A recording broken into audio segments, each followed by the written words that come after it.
Hi friends, welcome back to my channel. ಎಲ್ಲರೂ ಹೇಗಿದ್ದೀರಾ? I hope ಎಲ್ಲರೂ ಚೆನ್ನಾಗಿದ್ದೀರಾ ಅಂದ್ಕೊಂಡಿದ್ದೀನಿ.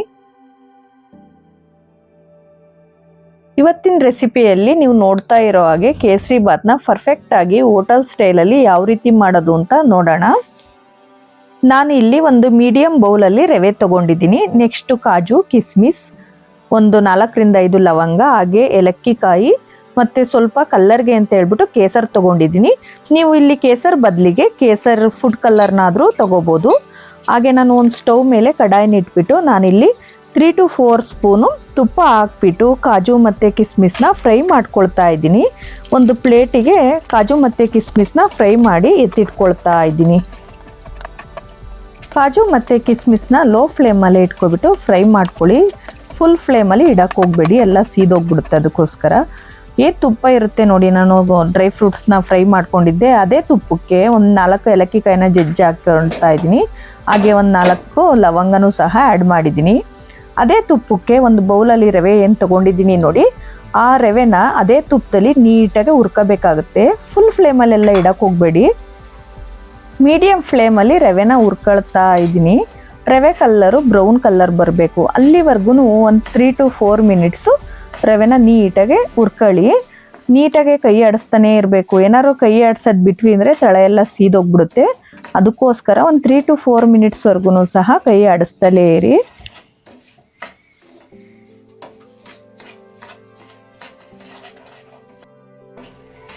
ನೋಡಿ, ರವೆ ಕಲ್ಲರೆಲ್ಲ ಇವಾಗ ಚೇಂಜ್ ಆಗಿದೆ. ನಾನು ನೀಟಾಗಿ ರವೆನ ಹುರ್ಕೊಂಡಿದ್ದೀನಿ.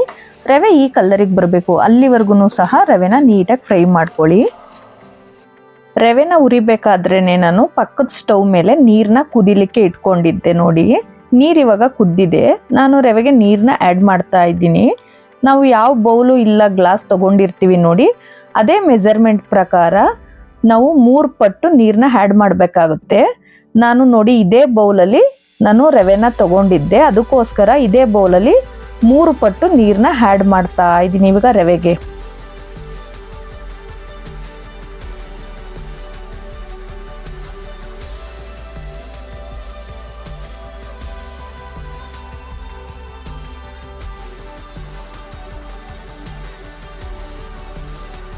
ಮೀಡಿಯಂ ಫ್ಲೇಮಲ್ಲಿ ನೀರಲ್ಲಿ ರವೆ ಚೆನ್ನಾಗಿ ಬೇಯಬೇಕು, ಪೂರ್ತಿಯಾಗಿ ರವೆ ಬೇಯಬೇಕು. ಅಲ್ಲಿವರೆಗೂ ನಾನು 1 ಮಿನಿಟ್ ಬೇಯಿಸ್ಕೊಳ್ತಾ ಇದ್ದೀನಿ.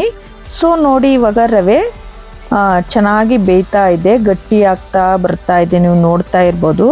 ಆ ಟೈಮಲ್ಲಿ ನಾನು 1 ಮಿನಿಟು ನಾನು ಕಡಾಯಿ ಮೇಲೆ ಲಿಡ್ಡನ್ನ ಕ್ಲೋಸ್ ಮಾಡಿ ಇಡ್ತಾ ಇದ್ದೀನಿ.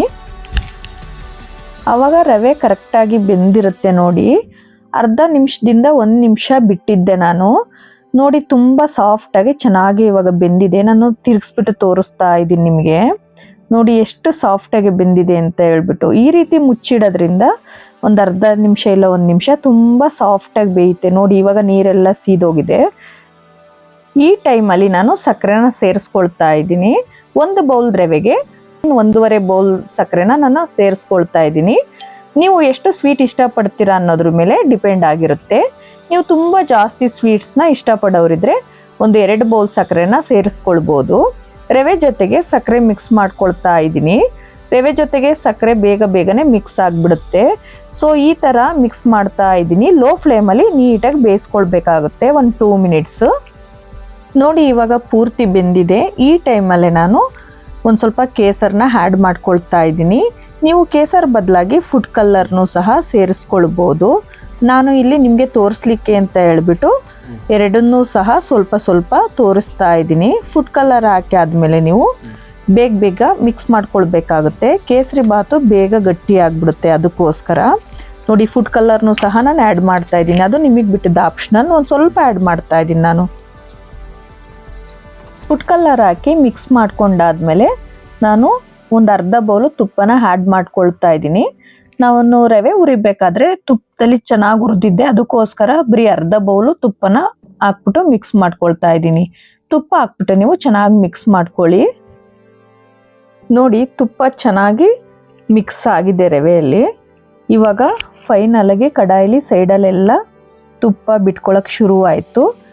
ಇವಾಗ ಫೈನಲ್ ಆಗಿ ಕೇಸರಿ ಬಾತು ರೆಡಿ ಆಗಿದೆ. ನಾವು ಮುಂಚೆನೇ ಏನು ಹುರ್ಕೊಂಡು ಇಟ್ಕೊಂಡಿದ್ದೆ ನೋಡಿ ತುಪ್ಪದಲ್ಲಿ, ಅದು ಡ್ರೈ ಫ್ರೂಟ್ಸ್ನ ಇವಾಗ ಮಿಕ್ಸ್ ಮಾಡ್ಕೊಳ್ತಾ ಇದ್ದೀನಿ.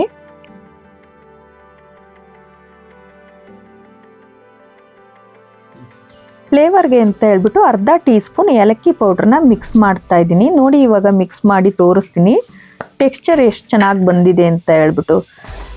ನೋಡಿದ್ರಲ್ಲ ಫ್ರೆಂಡ್ಸ್, ತುಂಬ ಸಿಂಪಲ್ಲಾಗಿ ಹೋಟೆಲ್ ಸ್ಟೈಲಲ್ಲಿ ಕೇಸರಿ ಬಾತ್ನ ಯಾವ ರೀತಿ ಮಾಡ್ತಾರೆ ಅಂತ. ಈ ವಿಡಿಯೋ ನಿಮಗೆಲ್ಲ ಇಷ್ಟ ಆಗಿದೆ ಅಂದ್ಕೊಂಡಿದ್ದೀನಿ. ಇದೇ ರೀತಿ ಹೊಸ ವಿಡಿಯೋಗೋಸ್ಕರ ನಮ್ಮ ಚಾನಲ್ನ ಸಬ್ಸ್ಕ್ರೈಬ್ ಮಾಡ್ಕೊಬಿಟ್ಟು ವಿಡಿಯೋ ವಾಚ್ ಮಾಡಿ.